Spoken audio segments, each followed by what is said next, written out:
Olá, meu nome é Gabriela Rediva Stroyer, sou estudante do 11º período da Pontifícia Universidade Católica do Paraná, em Curitiba, e membro da Liga Acadêmica de Trauma do Hospital Universitário Cajuru. Primeiramente, gostaria de agradecer pela oportunidade de participar do congresso. O meu trabalho é sobre o perfil epidemiológico dos atendimentos de vítimas de atropelamento admitidas em uma sala de emergência em um hospital universitário em diferentes contextos da pandemia pelo Covid-19. O objetivo do nosso estudo foi avaliar o perfil epidemiológico dos pacientes vítimas de atropelamento admitidas em uma sala de emergência em um hospital de referência em Curitiba durante a pandemia do Covid-19, bem como analisar a interferência do isolamento social nesses atendimentos e também comparar com dados anteriores à pandemia. O nosso estudo é um estudo descritivo, observacional, transversal, randomizado, que foi aceito previamente pelo Comitê de Ética em Pesquisa. Como ocorreu essa randomização? Nós fizemos coletas de dados de dias alternados, sendo que em cada dia de coleta era selecionado todos os pacientes vítimas de acidentes de trânsito, e desses foi selecionado 1/5 da amostra, sendo que esse 1/5 passou por uma randomização. A coleta de dados foi feita de forma retrospectiva e compreendeu o período de junho de 2020 a maio de 2021. Ao todo, foram coletados dados de 426 prontuários de pacientes vítimas de acidentes de trânsito, sendo que desses, 45 corresponderam a vítimas de atropelamento.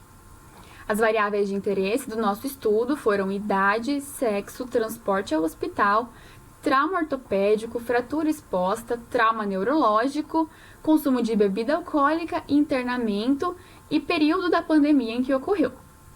Os resultados foram analisados de forma estatística por meio de programas computacionais e, posteriormente, foi realizada comparação com dados anteriores à pandemia. Bom, aqui nós podemos observar que as vítimas de atropelamento corresponderam a 10,6% da amostra total daqueles pacientes vítimas de acidentes de trânsito. E, quando analisado isoladamente as vítimas de atropelamento, observamos que 57,78% da amostra corresponde ao sexo masculino e 42,22% da amostra ao sexo feminino. Já ao analisar a média etária dos pacientes, obtivemos 42,2, mais ou menos 12,7 anos de média etária, sendo a idade mínima 19 e máxima 70.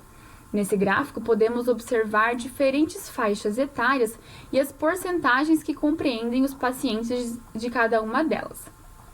Já em relação ao transporte ao hospital, observamos que 84,44% dos pacientes que chegaram ao hospital foram por meio de SIAT, que é um serviço integrado de atendimento ao trauma em emergência, um sistema que atende pacientes vítimas de trauma em parceria com o Corpo de Bombeiros.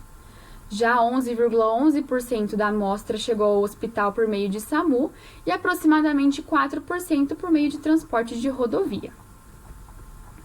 Ao analisar as variáveis, observamos que 28,89% da amostra necessitaram de internamento, 20% relataram consumo de bebida alcoólica anterior ao mecanismo de trauma, 11,11% apresentaram trauma neurológico e 26,67% trauma ortopédico, sendo que dessa amostra, 16,67%, o que corresponde a 2 pacientes, apresentaram fratura exposta. A Prefeitura de Curitiba está adotando o mecanismo de risco de alerta por bandeiras, que analisa o risco de transmissão da doença e a capacidade de atendimento do sistema de saúde da cidade. Ao cruzar esses dados, obtemos uma média que indica a situação em que a cidade se encontra. Quando em bandeira amarela, é indicativo de risco de alerta. Quando em bandeira laranja, é risco de alerta moderado. E quando em bandeira vermelha, é risco de alerta grave.